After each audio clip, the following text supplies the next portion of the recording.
online kasi minsan po yung access ng internet nagloloko. The procurement service of the Budget Department wants to look into the overpriced laptops that were acquired for public schools. This is after the Commission on Audit raised its concern on the 2.4 billion pesos of outdated laptops that were procured for the DepEd last year. Education spokesperson Michael Poa said they will look into the warranties of the gadgets and request for an upgrade. Kung meron tayong quick fix within the department para matulungan natin yung mga guro, gawin na natin. But that's the first course of action. The second course of action is legal in nature.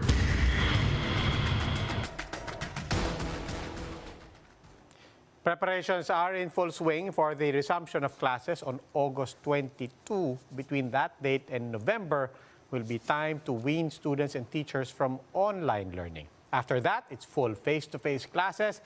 Are students and teachers really ready to go back to the classrooms? We discuss in this episode of The Chiefs.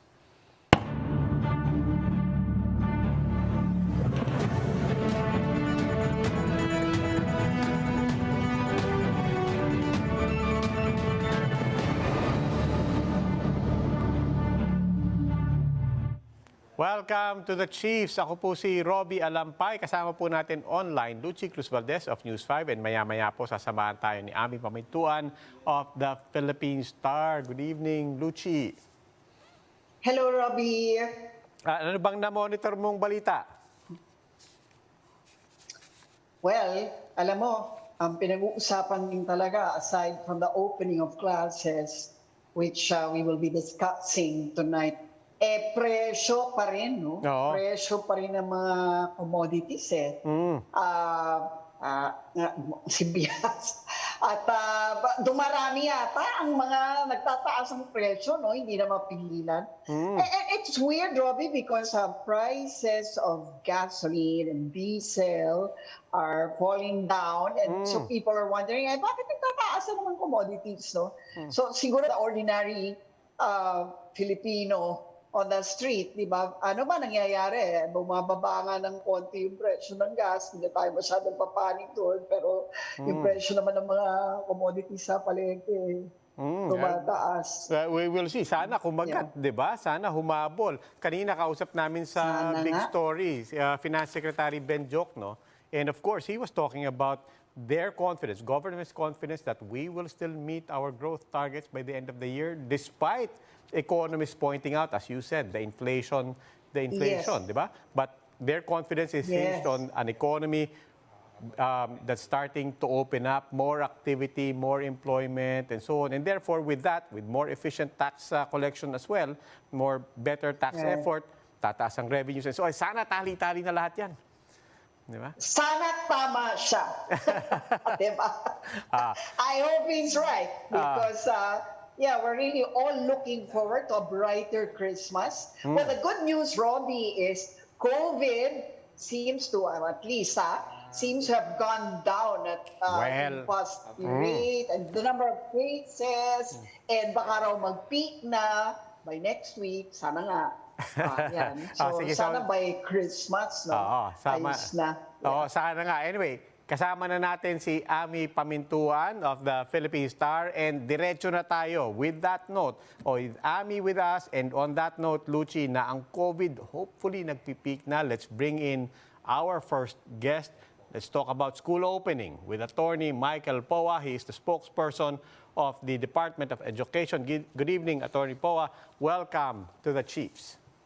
Good evening, Sir Robbie. Good evening, Ma'am Luchi. And good evening, Ma'am Ami. Good evening, Attorney Poa. Attorney, total, we started off on confident notes. Government, the Department of Finance saying confident that we will hit growth targets. Yung opening of schools, papuntang face-to-face. Sana tama si Luchi and the mga nakikita natin na COVID hopefully nagpipeak. But it is still going up. Given everything, confident pa rin tayo sa mga targets natin for opening of schools and face-to-face by November? Yes, that's true, sir. No? In fact, now, the Department of Education had its interagency coordination meeting last 2 Fridays ago. Inayos po na natin yan with the different agencies of government para po medyo Meron po tayong concerted effort, magtutulungan po tayo para po sa opening of classes. Enrollment right now, we are already at 19 million.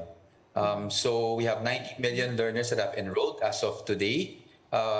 Siguro I'll take this chance rin po para hikayatin natin yung ating mga parents na i-enroll na po yung mga learners or mga anak nila na hindi pa nila na-enroll, because this will really help us. The data as regards doon sa gaano karami ba talaga yung papasok this school year would help us better prepare for the opening of classes po. Attorney, sabi ng mga teacher, they're worried dahil nga napakalaki ng school population ngayon. Yung iba naglipatan from private schools, lalo daw lumaki. Pero yung classroom capacity hindi naman lumaki. And the infectious disease experts are worried kahit bumababa ang COVID, nag-worry pa rin sila paano daw yung distancing, saka hinihingi nila na may dagdag sanang ventilation. Ano yung mga preparations in that area? Yes, ma'am, that's true po. No? Kasi pre-pandemic pa lang po, talaga pong kulang na yung ating mga classrooms. So right now, what we're doing is several things. Number one, there's already a mapping kung sino po ba talaga yung mga schools na mag-in-person. Hopefully, we get accurate data within the week kung sino po talaga yung mag-in-person para we could quickly intervene. Paano po yung intervention natin? Number one, we are considering shifting yung dati po natin ginagawa na nag-shift tayo ng classes. So meron munang papasok ng umaga and then the other learners will come in the afternoon. This is to try to make sure that we still will be able to comply with minimum health and safety standards, including po yung physical distancing. Aside from that, ma'am, we are also coordinating with the LGUs. Baka po meron silang mga areas, like even covered courts, na pwede po natin gamitin. That way po, ma-maximize natin yung spaces at dun po mag-hold ng classes. Again, under DepEd Order number 34, we want to ensure that the schools are well ventilated. We want to make sure that the schools have temperature checks, that there are face masks. The students would come in with face masks. But again, we would also like to ask for the help and cooperation of our parents. Siyempre po, pag may simptomas na po yung ating mga anak, wag na po siguro nating papasukin. They can either go to remote learning, which is still an option, and depende po sa kalagayan nila. No? Kung talagang hindi naman po kaya, excuse naman po yung absences nila. Yung As it shifting, it will stands- mean shorter, ano? It will mean shorter hours kung mag-shifting. No, ma'am, we will try to compress. No? So I think the students, we're looking at 2 shifts at the moment. Kasi pag 3 shifts, baka gabihin na yung mga estudyante and baka ma-compress ang hours. So right now, what we're really planning is 2 shifts lang per day. Unless absolutely necessary, we might switch to 3 shifts po. Ang malaking problema po talaga, just to inform the public, sa rural areas, medyo okay po tayo in terms of yung ratio, no, for students in a class. Ang malaking problema natin is really NCR, yung Metro Manila, and Calabarzon. Kasi dun po talaga previously nagkakaroon tayo ng 68 students in one class. You know, obviously that's something we want to avoid at the moment. As it stands now, Attorney Poa, Yes, talaga ba, how much in percentages will classes or schools be in face-to-face Yes, ma'am. mode? Would you say, for example, when we start classes, will we be at 70-30, meaning 70% face-to-face and 30% Yes. online? Anong tansya nyo? I think, ma'am, ang tansya natin will have to base, kasi sa ngayon, we are mapping just to have more accurate data for this year, but we'll have to base it from last year. So last year, around 74 to 76% of our schools already implemented face-to-face. So we're looking at that number, of course, with the exception of those schools in Northern Luzon who were affected greatly by the magnitude 7 earthquake. But right now, we are looking at that number, 74 to 76% will go in person. But I hope to be able to provide the media and the public with a more accurate number this week when we do the mapping. We'll try to get in touch with the regional offices to ask in the regions kung sino po talaga yung ma-identify natin yung schools na mag-face-to-face. Actually, ang mas hirap yung private schools, no? Parang they're having a hard time complying with full face-to-face requirements. How will you address the private schools naman? Yes, ma'am. Right now, just to put things in perspective, so from August 22, as Sir Roby has mentioned, I think earlier, from August 22 to October 31, all schools, public and private, will still have that those 3 options. in-person, which is what we call face-to-face, blended learning, and full distance learning. The problem comes in November 2, because November 2 onwards, we will be implementing mandatory in-person. As to the private Right. schools, the position of the Department of Education is that we are highly encouraging them to implement yung mandatory in-person po natin. Now, as the President also mentioned before, there will be exceptional cases. However, we will have to ascertain kung ano po talaga yung malalagay natin dun sa exceptions in this transition period. But again, as to the private schools, we highly encourage them po to follow suit and implement in-person classes by November 2. Attorney, i-follow up ko lang yung kanina yung sinabi nyo nga that you are monitoring, you're looking at compliance of the different schools. But does that say as well that therefore there are protocols, there are provisions, there are mechanisms na in case those parameters and the quality control is not met, that you do not preclude the option to not let schools or specific schools to open, or at least not open fully? Yes, sir. That's why I think that's precisely why we have the transition period. So we could identify schools with what we call high resource gaps. Yung talagang sa ngayon, mahihirapan tayo with in-person and with COVID. So during this transition period, we will try to monitor and identify specific schools with high resource gaps so we could either quickly intervene, or kung hindi talaga kaya, maybe, just maybe, they will be the ones to fall into the exception. But right now po, as far as minimum health and safety standards are concerned, number one, we really want the schools, each school, to have their own infection control plan or containment strategy. Kasi po, although we have the general guidelines, which is, of course, we take our cue from the DOH, each school will have, it's a case-to-case basis because each school is unique. Hindi po natin alam yung sizes of their classrooms. You know, they will all vary. But we want each schools, of course, the minimum is they have those, meron tayong facilities for wash basins, we have temperature checks, masks, but we still want the schools to come up with their own strategies. Paano kung may mag-positive? But aside from that, also, it's not just COVID. It's also really just looking at schools now with gaps in terms of learning materials, in terms of infrastructure, and we will try to intervene po within this transition period. Sir, nabanggit niyo yung learning materials. President Marcos said in his SONA, di ba, that itong mga horror stories na mga learning materials na talagang substandard and nagmi-meme pagka may nakikita tayo talaga namang saan ang galing yun? Di ba? And in fairness, it is not just the past administration of President Duterte. This has been endemic, as we always say, to Philippine education. Saan nga ba? I mean, I'll repeat my own question. Do we know, ano ba yung root problem doon? Why has this persisted for so long? What is at the root of poor and, as President Marcos said, horrific quality that gets past our quality controls? Yes, sir.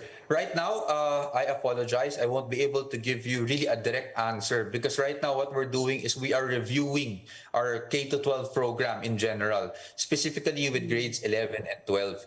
That will include the review of all learning materials. For this school year at least, we are already in touch with our regional offices just in case, again, aside from mapping kung sino yung mag-i-in-person, we are also mapping sino yung kulang yung learning materials so we could supply the learning materials now because we do have standby learning materials in our warehouses. However, with the mismong quality po ng ating learning materials, that will be part of our comprehensive review of the K-12 program. The President gave us a deadline of 1 year to complete that review. And so the Department of Education is really looking into that. Our plan for the next 6 years, obviously, is built on yung Basic Education Development Plan 2030. That will include 4 aspects po, or 4 pillars. Access, which is accessibility to schools, which includes infrastructure. Equity, which is funding of schools, whether dito sa Metro Manila o dun sa malalayong lugar. Quality, and that dun po papasok yung tanong niyo po, sa quality ng learning materials natin, and also upskilling and reskilling of our teachers. And lastly, resiliency. how do we respond to calamities? Kasi taon-taon naman pong may calamities sa atin. So we want to be able to have the proper response and the funding to immediately intervene, lalo na yung may ganyang bagyo or biglaang lindol po. Attorney, nabanggit niyo yung shifting. Eh, sabi ni Dr. Ana Onglim, a member of the DOH Yes, ma'am. Technical Advisory Group, kung maaari daw sana, wag na lang mag-recess kung ganun din lang naman kaiksi yung klase para hindi daw tatanggalin ng mga bata yung mask nila to eat. Are you open to that suggestion? We are always open po to the suggestions of the the experts. Right now po kasi ang nasa DepEd Order 34 natin is kung meron man pong break at kakain po ang ating mga estudyante, they will have to face one direction lang po. Kasi magtatanggal sila ng mask at pinagbabawalan po natin yung mga kwentuhan, chismisan muna during the breaks. But we will definitely consider that, especially during this transition period, ma'am. Meron din kayong learning recovery program, di ba? Dahil marami talaga nahirapan the past 2 years. Kumusta yung project sa public school system? Yung learning. Yes, ma'am. Sa atin, we have, I guess, the biggest gap we have now is nakita nga natin sa learning poverty, no? Yung reading skills ng ating mga kabataan. So what we have now is we have, as part of the Brigada Eskwela, we actually have a Brigada Eskwela Plus. Yung Brigada Eskwela kasi usually yearly, ano lang po yan, paghahanda, physical na paghahanda natin sa mga paaralan.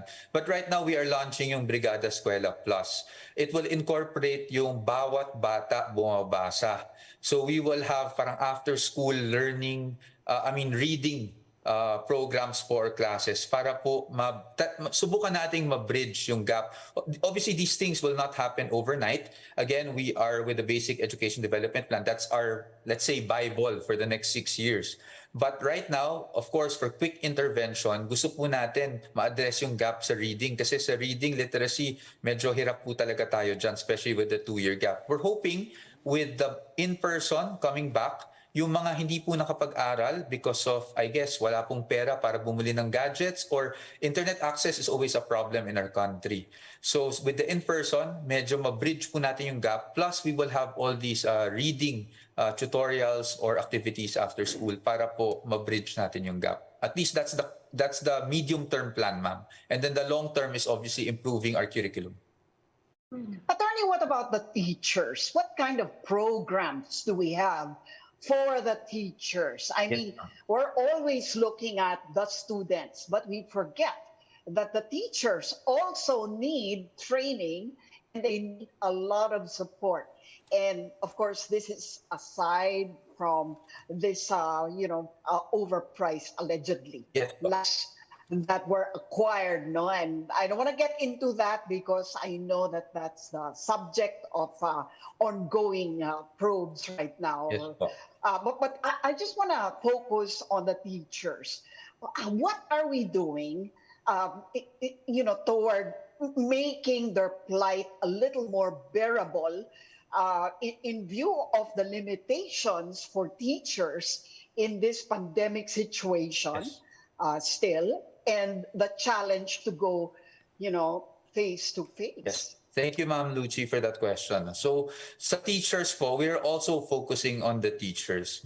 There are 2 things that we want to do with the teachers. Naturally, we have to upskill and reskill our teachers because they have to be equipped to teach our students with 21st century skills.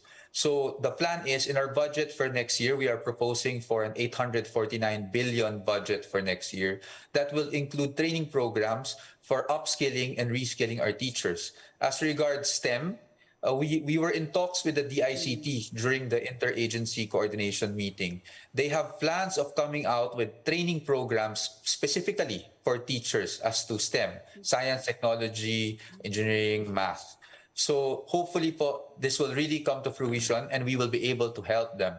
Aside from that, I think the bulk of the work of teachers right now is they have to, after teaching for 6 hours, they have to do a lot of admin tasks.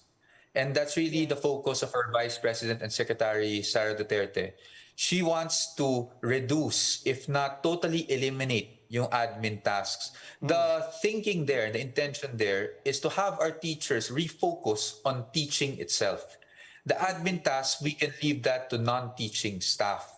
At least those are the two main plans for the teachers. We are looking to implement them immediately and of course as a long-term goal. Of course, now we are looking at ano ba yung mga admin tasks na ginagawa ng teachers na pwede na nating ipasa sa non-teaching staff para po makapagturo sila and focus on that. And then after teaching, at least dun po sila sa training programs natin on upskilling and reskilling. Attorney Poa, What about I their hope you... salaries? I mean, I don't mean to be, of course, not to sound so mercenary or, money-oriented, but really, what about their salaries? Their salaries have been left behind. The police, the military, lahat yan, standardized na-upgrade na, but the teachers have been left behind. Okay. Are there any plans in terms of upgrading their salaries? Yes, ma'am. Sa salary, I will be very straightforward. Yung sa salary po kasi, number one, we all know that the salaries of teachers will entail an act of Congress in terms of increasing them. I think we have to frame it that way para alam po ng public rin kung paano talaga tumataas ang salary teachers. It's an act of Congress kasi salary standardization law po tayo first for public school teachers. Now, secondly, there was a discussion between the Secretary of Education, our Vice President, Sara Duterte, with Dole also as regards the salaries of teachers. The problem here is, to be honest, yung salaries ng teachers from 2019, meron po silang annual increase. In fact, there still will be another tranche come 2023. So their salaries, as compared to the private sector, medyo mataas na po talaga ang salary in teachers. And that's the truth. Yes. The problem here is Yung if private.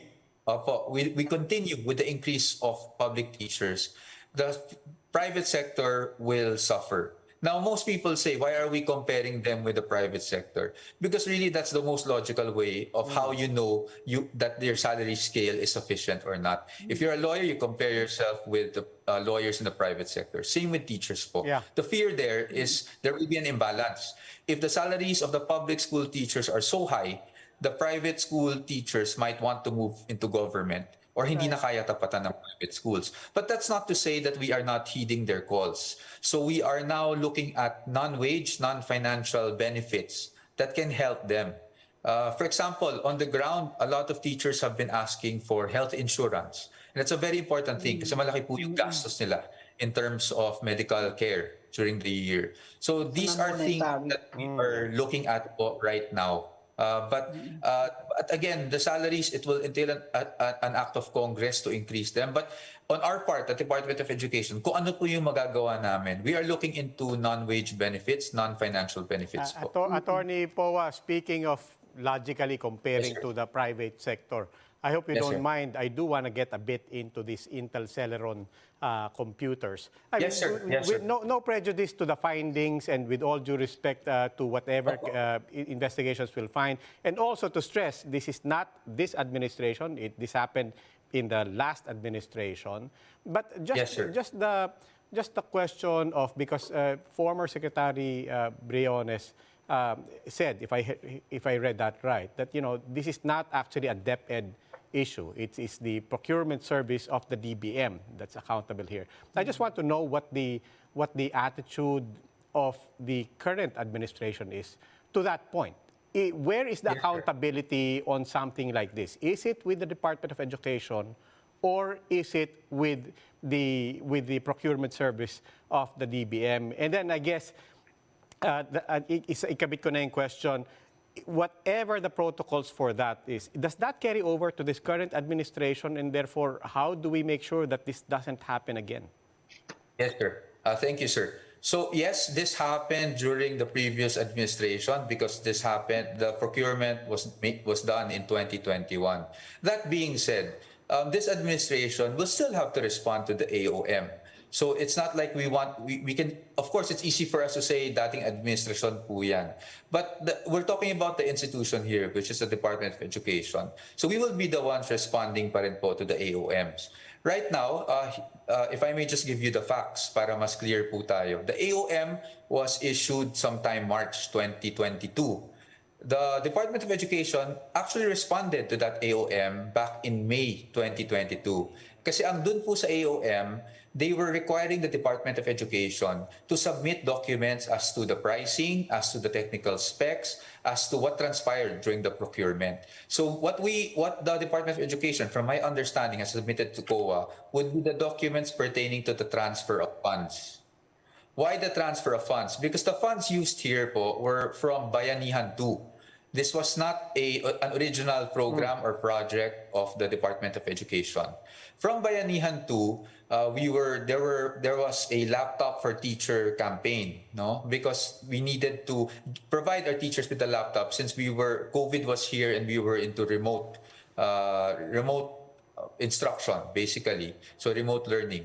So ito pong funds napunta po sa DepEd because, as we all know, the Bayanihan funds had like a timeline that we had to complete all the projects. So ito pong DepEd spoke to DBMPS, or PSDBM, because it was their expertise pagdating sa procurement. We transferred the funds to PSDBM for the procurement.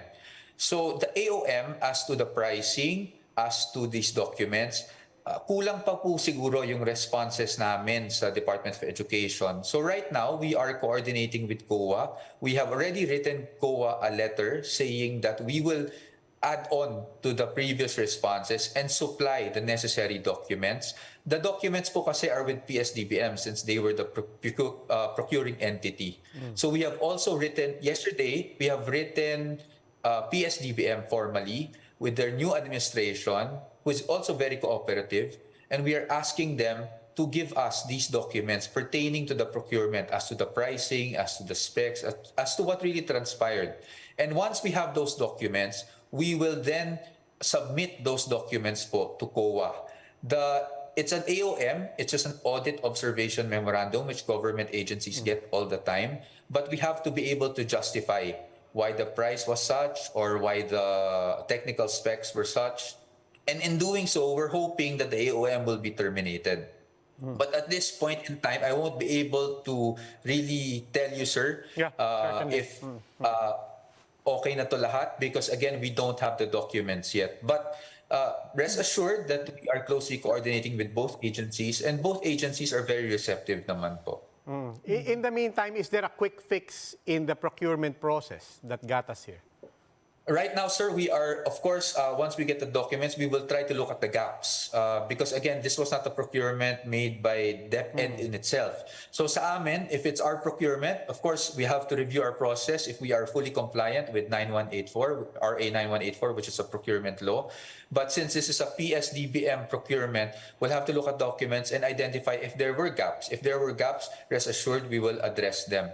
But in saying that, if I just may, yung problema po kasi natin nun is the performance of the laptops. Ang napapabalita ngayon is meron pong issue, mabagal daw yung laptop. So there is already a directive as to evaluating dun sa mga nakatanggap po ng laptops natin kung talagang mabagal. If the department in itself can have a quick fix with our ICTS, or what we call our IT department, if we can have a quick fix for the teachers for this school year. Kasi syempre po, aside from answering or addressing the AOM, we also have to address the operational part, which is the laptops themselves. If we can address that quickly, we will do so. Now, if it means that we will have to invoke, kasi kung talagang hindi siya up to par dun sa gusto natin, I understand na covered naman po pa rin ng warranty yung mga laptops na yan. So we will have to invoke legal remedies as far as warranties are concerned, and we will have to coordinate with PSDBM regarding that, because again, it was PSDBM that is the real party in interest here in terms of the contract, because they were the ones that procured. Yung DepEd po kasi beneficiary lang siya, so hindi siya actually part ng contract. Ang binayaran po ng DepEd is PSDBM and not the supplier. Sir, nagtatanong lang yung anak ko last na. Tuloy daw ba yung mandatory ROTC? Yun po mandatory ROTC, ang posisyon po ng Department of Education is we fully support yung panukala po ng ating Pangulo for mandatory ROTC. However, as you all know, that will entail an enabling law. But the DepEd would like to sit down with, of course, members of Congress will be sponsoring this, and of course, CHED para po dun sa finer details. Kasi syempre, we also need to look at the details po ng mandatory ROTC. Habol na lang, merong suggestion na gawin daw mandatory din yung pre-kindergarten for the public school system. Is that a viable position? Right now, ma'am, hindi pa namin po na pag-uusapan. So I actually don't have the authority to comment on that or the knowledge to comment on that yet. But maybe that is something we can consider as part of the review of K-12 po. Okay, Attorney Michael Poa, spokesperson po ng Department of Education. Attorney, maraming salamat po. Maraming salamat din po. Thank you, Attorney Poa. Have a good evening po. Thank you po. And we will start up another conversation after the break. Keep it here on One News.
To solve the transportation and mobility crisis in the metro, one lawmaker is suggesting cable cars.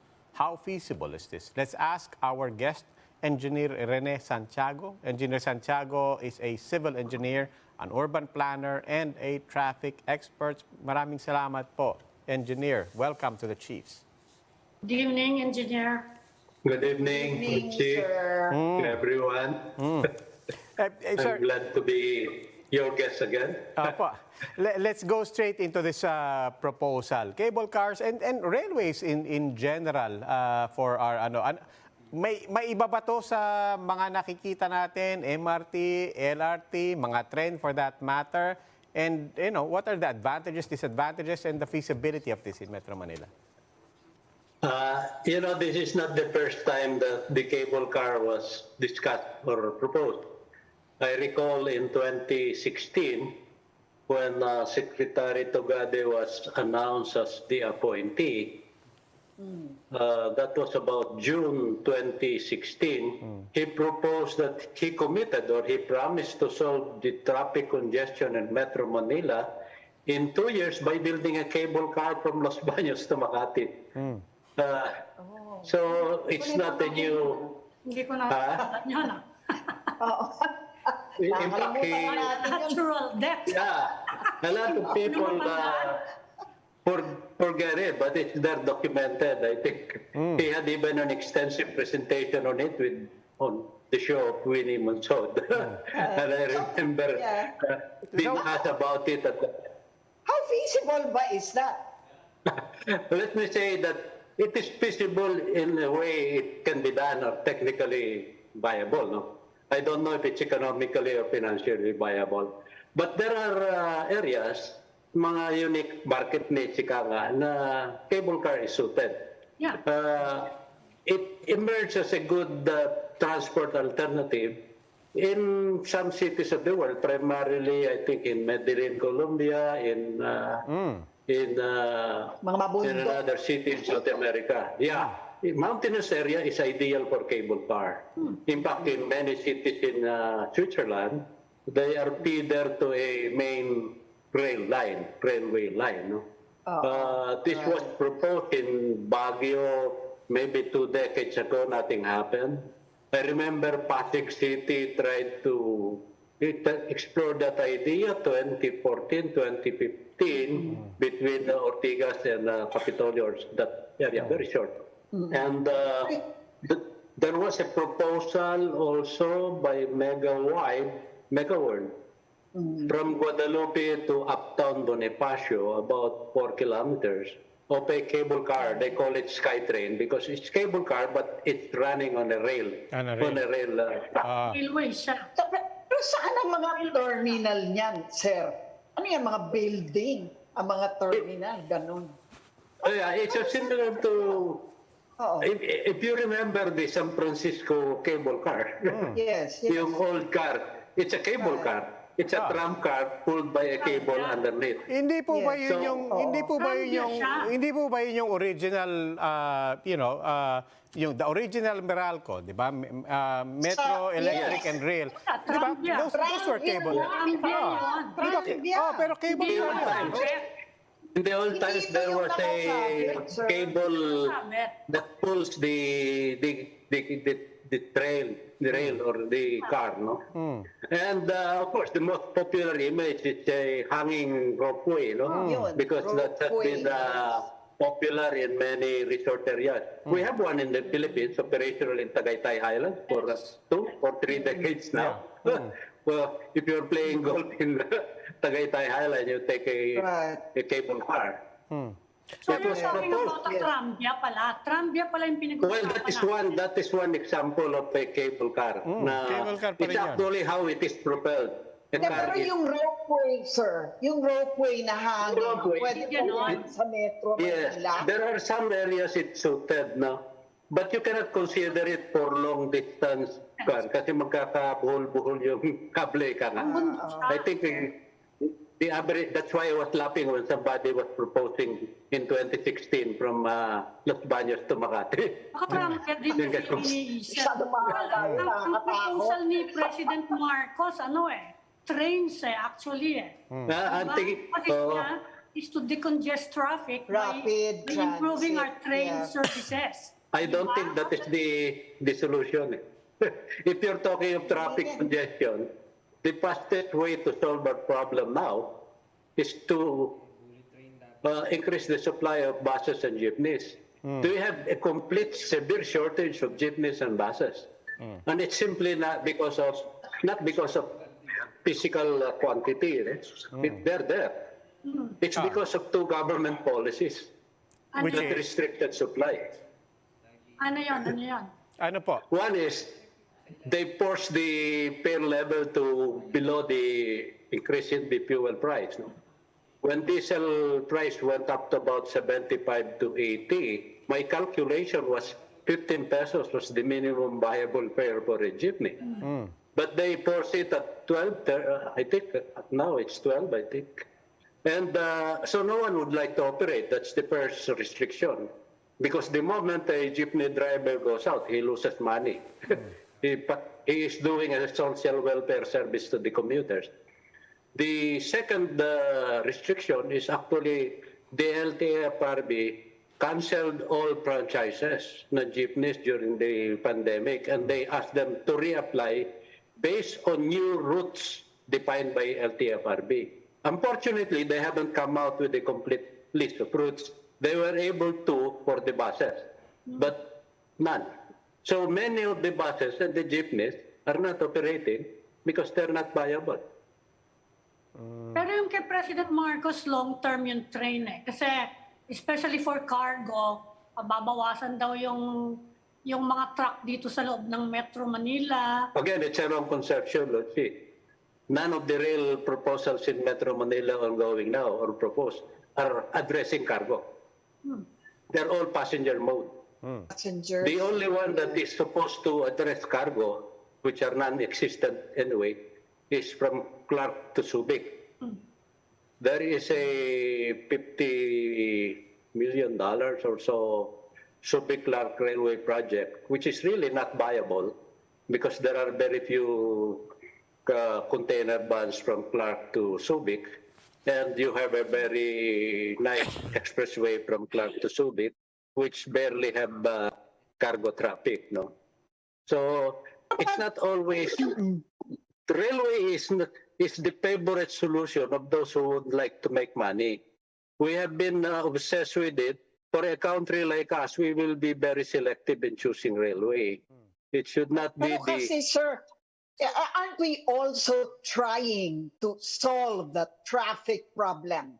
Okay. So if you allow more buses and more jeepneys, No. you're also increasing the volume of vehicular traffic, in effect. Yeah.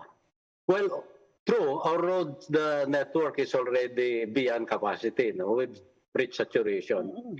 Yes, we should be developing a railway in a network pattern, meaning they have all roles to play, railway, bus, jeepneys.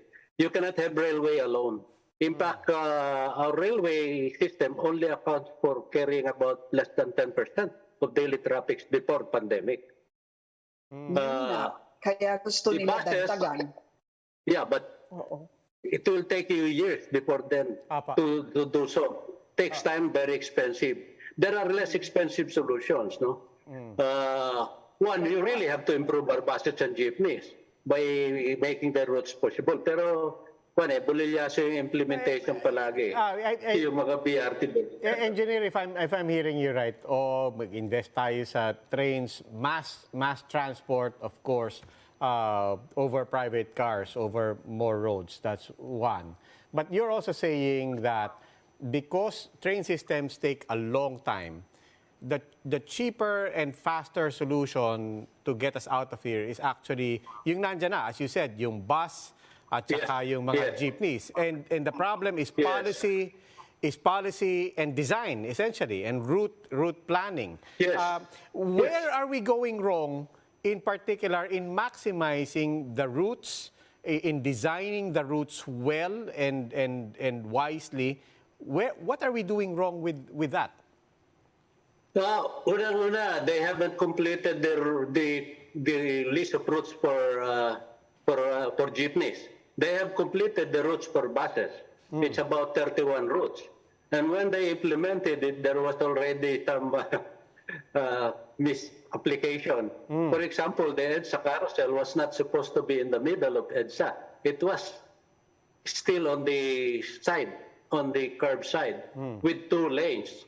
But what happened is they force it on the median, reduce it to 550. There used to be about 3,500 buses running on EDSA, by the way. And our survey, you can have that with about 2,000 is good enough to service the demand there. Because you have already an MRT3. But they forced the in the middle. In effect, you yielded 4 lanes to cars. Nireduce mo yung capacity ng buses. So your buses now on EDSA, because of the busway or the carousel nila, is less than, I think it's less than 3,600 passengers per hour capacity. Whereas before, we were having 8,000 passengers per hour per direction for buses. Not to mention that it complicates yung kasi mabilis yung takbo di ba? Mabilis yung takbo. Yes, mabilis ang takbo. Pero when you calculate the volume, the density ng flow through niya, maliit pa rin. And my question, sir, how easy is it? I mean, given that it takes time, my adjustment, we saw that during the pandemic, di ba? But how easy and how is it that simple of ilipat natin from the inside lane to the outside lane, same scheme, ilipat lang natin sa outside. Is it that simple? Well, in the outside lane, you already have bus stop and bus stations ready. Yung transfer from one mode to another, let's say, yung nagtipid sa EDSA or yung mga nagko-cross sa EDSA, ang daling lumipat when you have the stations on the curbside. And then you will have 2 lanes for buses that can do overtaking. Ito ngayon, wala And you'll notice that a passenger from Commonwealth or Fairview, pag lumipat siya sa EDSA carousel papuntang Makati, he will walk long distances and then walk up, down, and so on. When ang pinaka-simple, ang even economical solution for EDSA is just to increase the capacity of MRT3. Unang-una, binili nung 2015 yung 48 Dalian trains. Hanggang ngayon, hindi na dagdag yan. Yung capacity ng MRT went down from 22 in 2010 to about 12 per hour, 12 trains per hour noong 2015, 2016. Yes. Now it's slowly going back to 20 trains per hour. And I understand that may get to 22 by the year end. But you still have 48 Dalian trains that can add 8 more trains per hour. If Why Still why dead. is Hindi that? siya ma-operationalize eh. Oh, Hindi why ba? is Hindi that? ma-operationalize yung Dalian trains eh. So, Well, Compatible. Well, kinondisyon ng contractor ng Sumitomo na huwag silang magpasok ng extraneous train hanggang hindi matatapos yung kanilang maintenance and rehab. yes. That is one problem. The other problem is, nung binili, incomplete yung Yes, kulang. Dalian trains na dumating, walang signaling on board. Kulang. Kulang eh. O sige, sa But long that, you know, term, those are easily solvable in the sense that within a few, maybe 1 year, lahat yun pwede gawin. Pero yung sabihin mo, maglagay ka ng rail, you know, how long has it taken us to build a 4-kilometer extension of LRT2 from Santolan to Masinag? That's only 4 kilometers, no right-of-way problem. It took us 10 years. It's a world record for the longest way to execute a project. so ano nakikita nyo ngayong scenario pag nag-start yung face-to-face classes? Siyempre, Okay. dadami ang katakot-takot siya, madadagdag na Yes. pasaherong yan. Okay. Alam mo, during a symposium or webinar ng PCCI, Philippine Chamber of Commerce, they were shocked, I think, with my unconventional solution to solve the pagdating ng face-to-face. No? One, we should really institutionalize yung remote or hybrid. Meaning, kung yung papasok ka ng 5 days a week, gawin mo 4 days lang yung face-to-face or 3 days, yung 2 days naka-remote siya, you will have a 20% to 40% reduction ng work, ng trip to school. If you do that also to office, you will have another reduction sa trip to work. That is about 4 million trips reduction per day. And nung una, they think that doing so cannot be done. But pandemic showed that it is possible. Marami nga ngayon ayaw nang bumalik sa office work. But I realized you really need to go back once in a while. So if you do that, you have less demand. But of course, you have to pre up the supply of buses and jeepneys, raise the fare. Tsaka ayaw ng negosyo yan, sir. Kasi nga, doon nga sila, ayaw ng mga negosyo yan. Dahil pagka nagwo-work from home ang mga tao, or nagsa-study from home, yung online learning, di ba, ang daming nalulugid because, you know, people are not outside. So it's also, it also works against making this economy run as it should. Some of the eateries will suffer, yes. But the businesses can adjust. They have adjusted over the pandemic. I'm not saying a total remote. I'm just saying you do your own flexible scheduling. Yeah. And the schools can do it. Businesses can do it, but small businesses maybe not. But those are things that, you know, that's why I said, depending on the circumstances ng corporations, you aim for a reduction. Yung, yung tawag natin, BPO, most of them are face-to-face. They go to the office. But they were able to survive the pandemic on some remote. Many don't want to go back. Yes, Engineer, what about the business model for our franchise-based mass transport, both the jeepneys and the buses? We had some limited experiments on service contracting. Anong insights niyo doon? Good that you raise it. The historic or long, for decades, maybe 5 decades, business model ng jeepney natin is yung boundary. It is the most efficient for small-scale industry kasi wala nang checker kung yung driver nag-conduct ng trip o naglakwat siya. Pag nilabas siya yung jeep, yung may owner, alam na niyang kikita na siya ng boundary. Ang commercial risk na sa jeepney driver.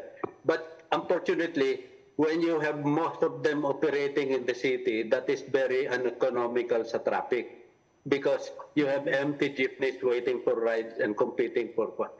The solution na tinropose ng DOTR long time ago, 2016, yung PUBEM modernization. They want the jeepneys to consolidate into cooperatives or corporations. Unfortunately, that was also mismanaged, no? Nakita ko na agad yung problema doon. It did not happen because they were expecting that just by ordering, the jeepneys will suddenly collaborate and merge together and agree to work, no? It's simply not against human nature. There is a way. Hindi nila ma-afford eh. Iba mahal. Yung bagong unit is really unaffordable. I calculated that's impossible na they can make money out of that with existing fares. You have to increase the fares. So service contracting, with our limited experiment during COVID on service contracting on certain routes, will that work? Do we see the viability of that? No. It is in fact one of the reasons we have a messed up public transport now. The service contracting scheme is the wrong policy that cannot be sustained. It is in effect make the government the operator and manager of public transit, and the private operator will just be supplying on contract. So what they will need to do to succeed is to humor the bureaucrats who will give them contract. And they don't care whether there are passengers on board as long as they make a trip and they get paid. And But when they did that, what happened? Many of them were unable to collect because of the delayed payments. How can you... Pero sabi, hindi ba that's to do away nga daw precisely with the boundary system? Yeah, but that is the wrong solution. You can do away with boundary system without going through that route. Engineer, siguro. Paano? You know that... Hindi na nila maghihintay daw yung mga bus. Hindi na maghihintay ko saan for Bayaran passengers. on time. Hindi kasi nagbayad eh. No, you cannot pay them on time with the existing service contract because somebody has to certify na nag-conduct ng trip na doon sa kalye. And then they will have to issue this check for 1,000. And remember, Pero you have naka-record yun, 3,000. di ba? Naka-record siya dun sa hub, sa transport hub. Aren't they Hindi. supposed to be recorded per You're only trip? talking of one route. Hindi rin ganun eh. They thought they could do it by, yes, that can be done by GPS, by electronic digital means. They did not do that. And So anong kulang doon? Hindi kinomputer. if they did it properly, it should have been the MMDA as the contractor. Yeah, but engineer yun Because yung... Engineer yun yung tanong ko eh. LTFRB yung ginawang contractor. That's the wrong Engineer, party. yun yung tanong ko eh. As you said, if they did it properly. Because lahat naman ng ideas nito, you know, a lot of people will always say, oh, service contracting, this was proven in Seoul. Ito, nakita natin yung model sa Hong Kong. Ito, nakita... I guess ang tanong ko na lang, regardless of the model, is our problem here the policy or is our problem here the implementation? You keep saying mismanagement. Both the policy and the implementation. I say we should not adopt service contracting. Okay. Pero anong Because- alternative? So ano yung magwa-work? Engineer, so ano magwa-work? No. When you already have the LTFRB pushing now, one route will have one group, one consortium, or one corporation. Sa bus, mandaling ko yan. Naggawa na namin noong 1975-76 yan. I was in government. We consolidated 120 bus operators at that time into 14 consortiums. So when you have a fleet operators running on a single route, siya ang responsible doon, or a corridor, he is forced to employ his drivers on a payroll plus bonus system. When we set up Metro Manila Transit, you remember Labas? If you're old enough. Sila Luchi, tanda yan. I was part of the group that set up the Labas, no? It was not paying boundary, it was paying salary. And many of the bus operators at that time were doing the same thing. There is a minimum salary pay plus a bonus depende sa performance and a negative pagka na-aksidente. And it was working out fine. And The other 13 consortiums were doing it fine. In fact, we were able to say, ito, white kayo lahat, ito, yellow. So the routes were also color-coded. So, parang sa London. So commuters will know. We could even put numbers. Pero ngayon, nag-implement sila ng bus restructuring. They did not change the color. May mga number, magulo pa rin. Kasi these are the things that I say, when you execute, you must know the follow-up steps you do. Eh wala, nung tinanong ko, walang project manager on charge of it. Nung nandun kami sa gobyerno ng 75-76, I was the project. In fact, I was talking all the time, every day with the operator, sorting out problems. So it's something that you cannot just leave to circumstances. Yung contracting lang, service contracting, that is in effect nationalized public transport. Ang reason, scheduling, dispatching, no boundary, there is a solution other than that. In fact, there is a digital solution to it. Remember, look at Grab, the Uber model, what I call it. Tinanong ko yung Uber tsaka Grab how they do it. How on earth you have thousands or even at one time 30,000 cars operating like a system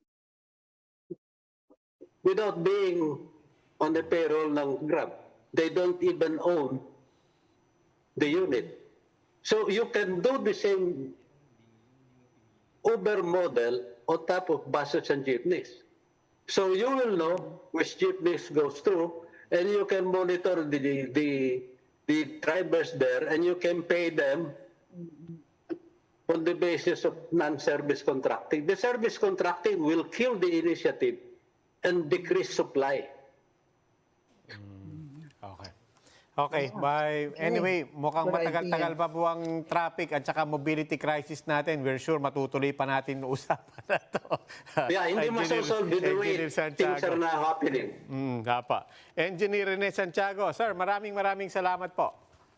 Thank you. Thank you very much. Thank you, Engineer. Thank you. And that's it for the Chiefs. We hope what was discussed here will keep the conversation going. I'm Roby Alampay. I'm Mami Pamintuan of the Philippine Star. I'm Luchi Cruz-Valdes from News 5. And we are One News, all sides, all the time.